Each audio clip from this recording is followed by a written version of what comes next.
В началото на тренировката за крака правим 5 или 10 минутно загряване. В случая Станимира е избрала да направи своето на Arc Trainer на Cybex, една класическа машина от рода на крос тренажерите. В една лека степен на натоварване 5 или 10 минути са абсолютно достатъчни, за да подготвят сърдечно-съдовата и нервната система за последващото натоварване.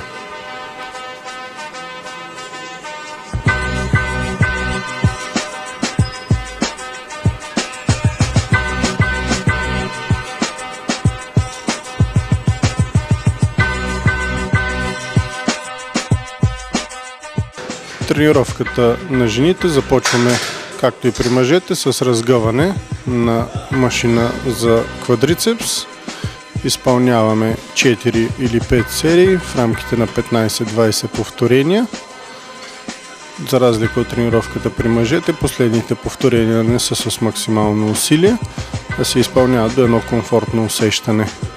Бавни повторения, плавни, за да може да не използваме инерцията, а само работата на натоварвания мускул.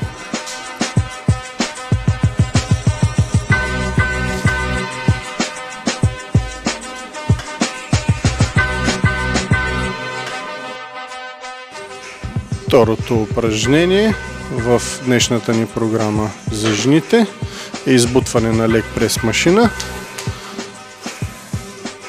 При това упражнение вече се натоварва не само четириглавия бедрен мускул, а и мускулите по задната част на бедрата, както и глутеуса. Това до каква степен ще бъдат включени в изпълнението на упражнението тези от задната част на бедрото и глутеуса, зависи от нивото, до което отпускаме тежестта. Колкото по-наниско отпускаме тежестта, толкова по-голямо участие в самото движение взимат и седалищните мускули и тези на двуглавия бедрен мускул.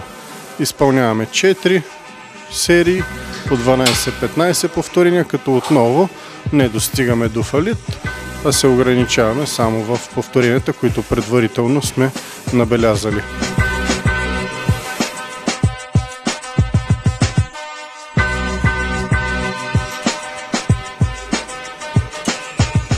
Третото упражнение от днешната програма е за външната част на бедрените мускули. Изпълнява се на машина. Сериите са 3 или 4. Повторенията варират в рамките на 15-20. Плавни повторения.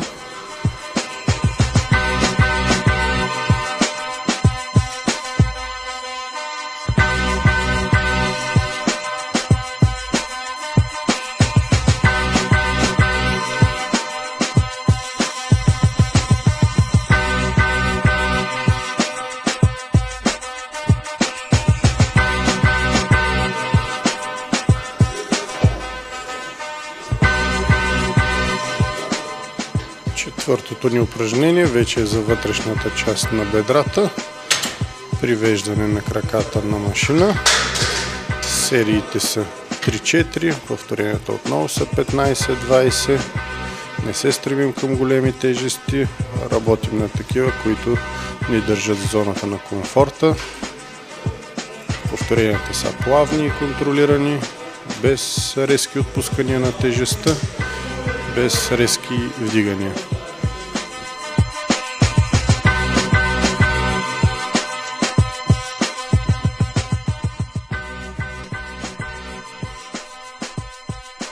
Продължаваме тренировката с упражнения за седалищните мускули или избутване на специализирана за целта машина.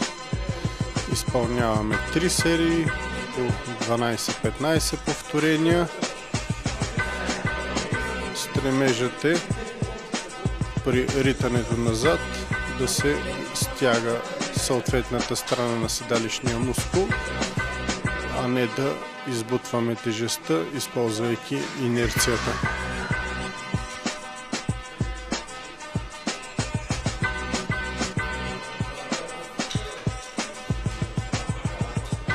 Редуваме краката без почивка, тъй като упражнението е едностранно. По този начин пестим време и постигаме и по-висока интензивност на тренировката.